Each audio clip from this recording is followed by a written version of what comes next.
نحن أمة أخلاق. الإسلام هو الأخلاق يا جماعة. فطرة الله التي فطر الناس عليها هي فطرة الإسلام. إنما بعثت لأتمم مكارم الأخلاق.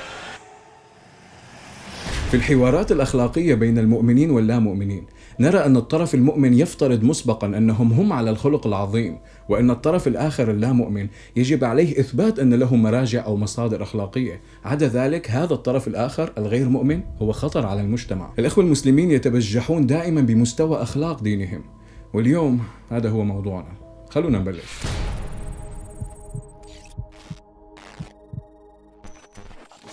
في شيء بالإسلام اسمه الزنا. الزنا هي العلاقة الجنسية بين طرفين خارج نطاق الزواج. هذا الشيء في الإسلام محرم ويعتبر فاحشة وعمل غير أخلاقي. هذا الحكم يأتي من الآية التي تقول: ولا تقربوا الزنا إنه كان فاحشة وساء سبيلا. يعني إذا اثنين بالغين تعرفوا على بعض وأغرموا ببعض وقرروا يمارسوا الجنس، هذا الشيء محرم في الإسلام ويغضب الله عز وجل ويستوجب العقوبة على هؤلاء الشخصين في الدنيا وفي الآخرة.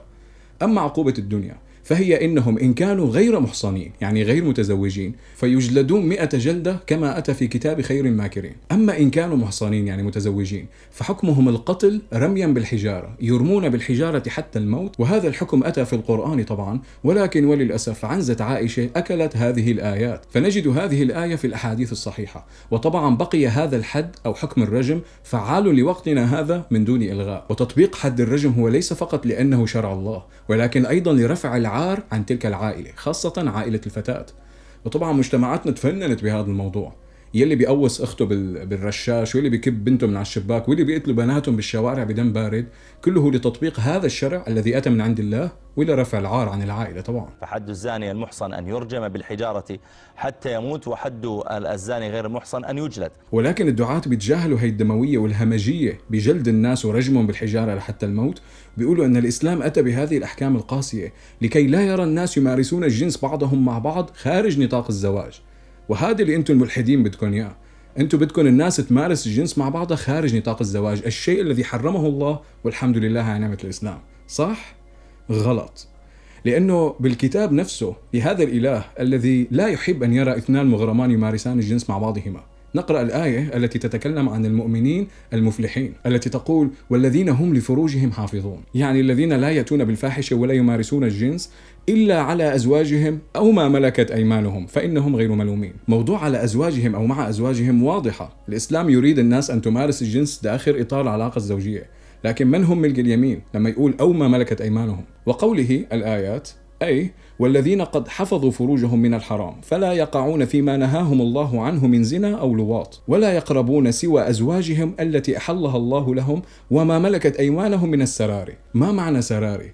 السراري هم الإماء، والأمة هي الامرأة المملوكة، وهذه الامرأة المملوكة الأمة تتحول لسرية إذا تسراها سيدها واتخذها للوطأ. يعني العبد المملوكة لما سيدها المسلم بقرر يحولها عبدة للجنس بصير اسمها سرية، أو إذا كانوا أكثر من واحدة بصير اسمهم سراري. لأن الإسلام لم يحدد رقم في هذه الأمور، لم يحدد رقم في ملك اليمين. الرجل يحل له ما يشاء من ملك اليمين. وأيضا العلاقة الجنسية مع ملك اليمين هي خارج نطاق الزواج، لأن الإسلام حرم زواج ملك اليمين. ما في شيء اسمه زواج ملك اليمين، ما في شيء اسمه زواج ملك، في ملك يمين لكن ليس زواجا. ملك لا يمكن، لا يجوز أن يتزوج الإنسان ملك يمين، يا زوجة يا ملك يمين. ومن لم يستطع منكم طولا أن ينكح المحصنات المؤمنات فمما ملكت أيمانكم من فتياتكم المؤمنات. فالزواج ملك اليمين محرم. فها هنا الإسلام يحلل العلاقة الجنسية خارج نطاق الزواج مع السراري وما ملكت أيمانكم.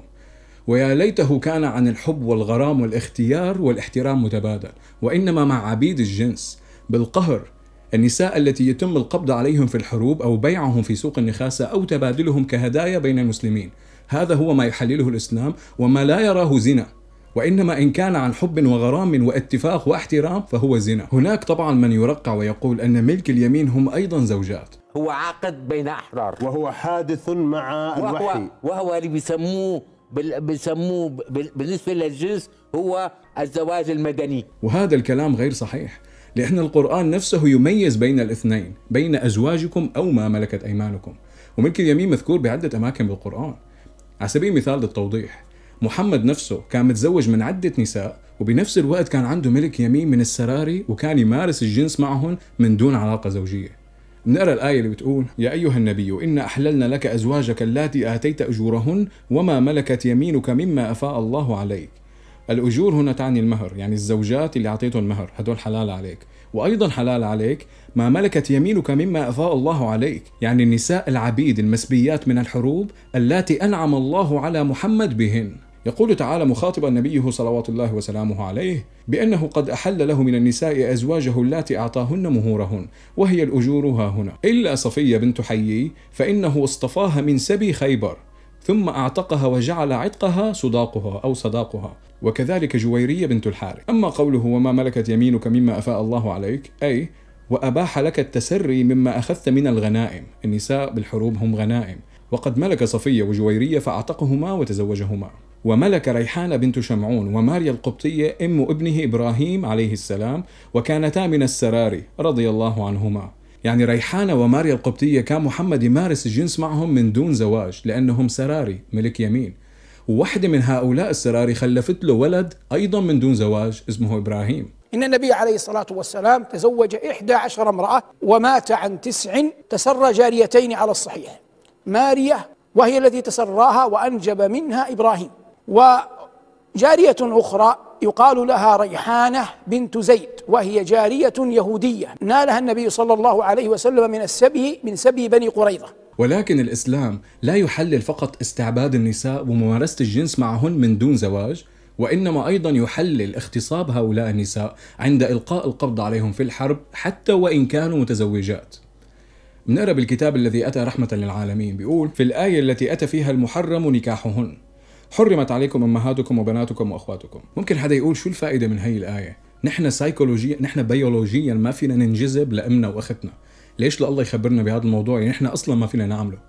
برأيي الله كان مجبر يأتي بهذه الآية، لأنه حسب الرواية هذا الإله نفسه حل لقابيل وهابيل يوما ما أنهم يتزوجوا أخواتهم ويمارسوا الجنس معهم لحتى يتكاثر العرق البشري، فأجبر أن يأتي بالتحريم في هذه الآية، والله أعلم. anyways الآية بتعطينا من هم المحرم نكاحهن لحتى نصل عند آخر شيء واللي بتقول والمحصنات من النساء، يعني المتزوجات من النساء هدول حرام أن نتزوجهم إلا ما ملكت أيمانكم، وهذا استثناء لملكات اليمين. يعني صح لا يجوز نكاح المتزوجات، ولكن إن كانوا ملكات يمينكم فلا ضير في ذلك. وسبب نزول هذه الآية يوضح مستوى أخلاق كاتب القرآن. رواية سبايا أوطاس الرائعة التي يتهرب منها دعاة الإسلام تقول: أصبنا نساء في سبي أوطاس ولهن أزواج فكرهنا أن نقع عليهن ولهن أزواج، فسألنا النبي صلى الله عليه وآله وسلم فنزلت هذه الآية: والمحصنات من النساء إلا ما ملكت أيمانكم، قال: فاستحللنا فروجهن. النبي صلى الله عليه وسلم أرسل يوم حنين جيشا إلى أوطاس، فلما أصابوا السبايا من النساء تحرجوا من جماعهن لأنهن كن مزوجات، أي كيف نطئم نسوة مزوجات، فأنزل الله تعالى: والمحصنات من النساء إلا ما ملكت أيمانكم، أي ملك اليمين حلال لكم ولو كانت متزوجة. وين الفطرة بتحكوا لنا عنها؟ هي الحادثة المفجعة بتوضح أنه رجال مقاتلين صحراويين من 1500 سنة عندهم مستوى أخلاق أعلى من إله الكون نفسه، عندهم استيعاب للأخلاق وحقوق البشر أكثر من الإله نفسه لأنزل هذه الآية، إن كان هذا الإله موجود. فنعم الإسلام حرم الزنا والعلاقة الجنسية بين اثنين خارج نطاق الزواج، ولكنه حلل العلاقة نفسها إن كانت هذه الامرأة عبدة عند ذلك الرجل أو ملك يمين لذلك الرجل. لهيك أنا ما عندي أي اهتمام برأي الإسلام بما هو الزنا وما هو الأخلاق وما هو الجنس، ما عندي أي اهتمام، لأنه حسب القرآن والإسلام علاقتي أنا وإليانا صديقتي اللي أنا وياها صلنا 4 سنين عايشين بحب واحترام متبادل، هذا زنا ويستوجب العقوبة في الدنيا وفي الآخرة، لازم ننجلد أو نرجم للموت وحنفوت على النار بالنهاية، لأن هذا الشيء يغضب الله.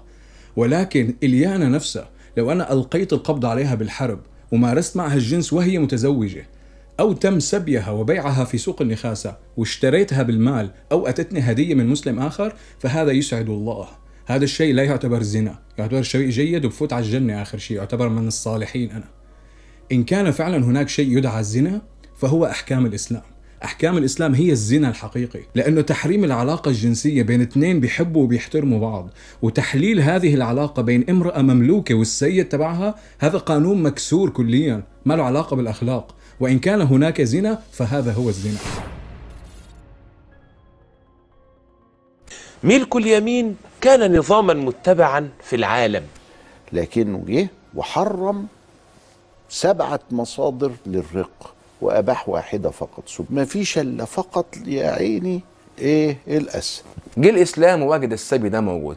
الإسلام إذا حرم الاختطاف، حرم إن حد يكون عليه دين واخده سبي بمقابل الدين. أمال الإسلام أباح إيه تاني؟ أباح السبي لما يكون من خلال معركة المسلمين. السؤال هو ليس ما هي الينابيع التي جففها الإسلام، السؤال لماذا لم يحرم الإسلام العبودية بشكل كامل؟ ما هو جفف بعض الينابيع اللي كانت موجودة قبل الإسلام وترك لي واحدة من أوسخ الينابيع اللي هو السبي في الحروب الذي يتضمن العبودية الجنسية للنساء أيضا. جاء الإسلام ولم يشأ أن يغير هذا النظام مرة واحدة. ليش؟ ما الله حرم لحم الخنزير دفعة واحدة من دون تدريج، حرم التبني اللي هو واحدة من الأشياء الإنسانية دفعة واحدة من دون تدريج، حرم علينا زواج أمهاتنا وإخواتنا على ما يبدو أيضا دفعة واحدة من دون تدريج. ليش هي الأشياء تحرمت من دون تدريج؟ ولكن واحدة من أكبر مصائب التاريخ البشري العبودية الله أجبر على أنه يحرمها بالتدريج. ليش؟ والسؤال الأعظم والأهم، أين هو هذا التدريج الذي تتكلمون عنه؟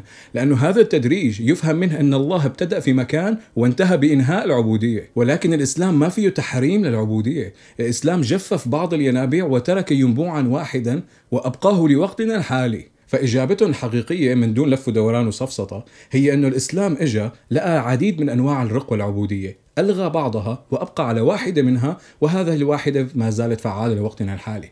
هكذا أنهى الله العبودية في الإسلام، بمعنى آخر لم ينهيها، العبودية بعدها موجودة لكن بصياغة جديدة. كان يا مكان في قديم الزمان قبل الإسلام وبعد الإسلام وفي حضارات أخرى، كان البشر وللأسف يتزوجون الأطفال، وكان ذلك من جهلهم. ولكن لما أجى القرآن لحتى يتكلم عن هذا الموضوع، بدل أن ينهي الموضوع بشكل كامل ويقلنا لا تتزوجوا الأطفال لأنه أنا خالق الكون وبعرف المصائب الفيزيولوجية والسايكولوجية اللي بتصير على البنات لما بتمارسوا معهم الجنس وهن صغار، بدلا أن يأتي بذلك، لا، القرآن أتانا بأحكام لزواج وطلاق هؤلاء الأطفال وعلمنا شو هي الطرق الصحيحة في ذلك. على سبيل المثال بيشرح لنا شو العدة لطلاق الأطفال. العدة لمن لا يعلم هي الفترة الزمنية يلي الامرأة يجب عليها الانتظار بها إن مات زوجها أو طلقت حتى تتزوج رجل آخر. الآية بتقول: واللائي يئسن من الحيض من نسائكم إن ارتبتم فعدتهن 3 أشهر واللائي لم يحضن. واللائي لم يحضن هنا هؤلاء هم الأطفال. يقول تعالى مبينا لعدة الآيسة وهي التي انقطع عنها الحيض لكبرها إنها 3 أشهر عوضا عن ال3 قروء في حق من تحيض، وكذا الصغار اللائي لم يبلغن سن الحيض إن عدتهن كعدة الآيسة 3 أشهر، ولذلك قال واللائي لم يحضن. لكن للأسف مو هون هي المشكلة الكبيرة. المشكلة إنه القرآن مو بس بيعلمنا شو هي العدة تبعهم، القرآن بيسمح لنا نمارس الجنس مع الأطفال أيضا. الآية اللي بتقول: يا أيها الذين آمنوا إذا نكحتم المؤمنات ثم طلقتموهن من قبل أن تمسوهن فما لكم عليهن من عدة تعدونها.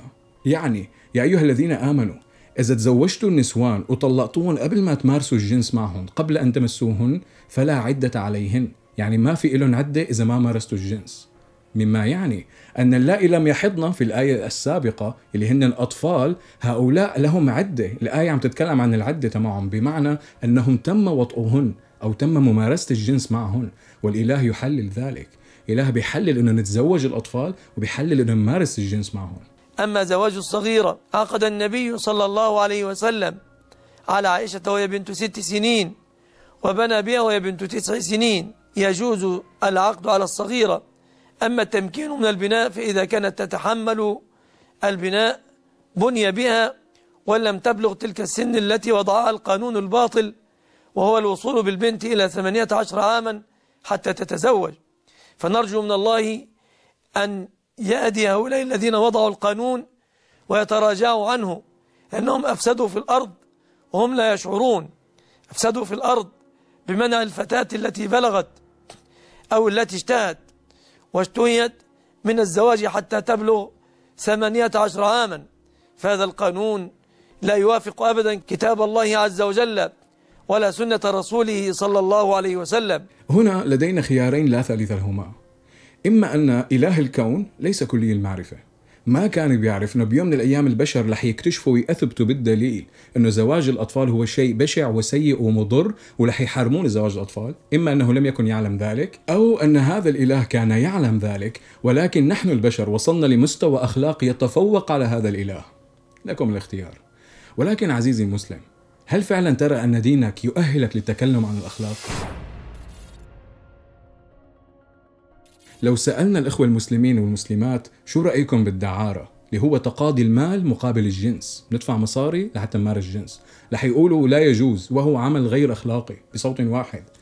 ولكن الذي لا يعلمه أغلب الإخوة المسلمين هو أن الدعارة أو زواج المتعة بين قوسين كان شيئا محللا يوما ما في الإسلام. نقرأ الآية اللي بتقول: فما استمتعتم به منهن فآتوهن أجورهن فريضة. للتوضيح، هذه الآية يوجد إجماع على أنها لا تتكلم بزواج المتعة، وكلمة أجور هنا تعني مهور أو مهر، لكن الآية أيضا تخفي أشياء جميلة في طياتها. نقرأ: وقد استدل بعموم هذه الآية على نكاح المتعة، ولا شك أنه كان مشروعا في ابتداء الإسلام، أن نكاح المتعة كان مشروعا في ابتداء الإسلام ثم نسخ بعد ذلك. وقد ذهب الشافعي وطائفة من العلماء إلى أنه أبيح ثم نسخ ثم أبيح ثم نسخ مرتين، وقال آخرون أكثر من ذلك، وقال آخرون إنما أبيح مرة ثم نسخ ولم يبح بعد ذلك. الاختلاف هو فقط على كم مرة تم تعطيل وتفعيل هذا الحكم وما هي الفترات الزمنية. ولكن نقرأ الحديث الصحيح في صحيح مسلم الذي يقول: يخاطب محمدا الناس: يا أيها الناس، إني قد كنت أذنت لكم في الاستمتاع من النساء، وإن الله قد حرم ذلك إلى يوم القيامة.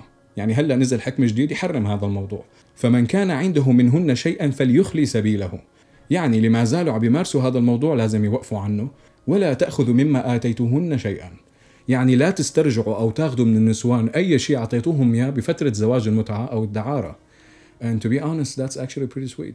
جاء بعض أصحاب النبي صلى الله عليه وسلم واستأذنوه في أن يختصوا خشية أن يقعوا في الحرام، فأذن لهم النبي صلى الله عليه وسلم بالمتعة، فجاءه الوحي من الله بالإذن بها، ثم جاءه الوحي من الله بمنعها.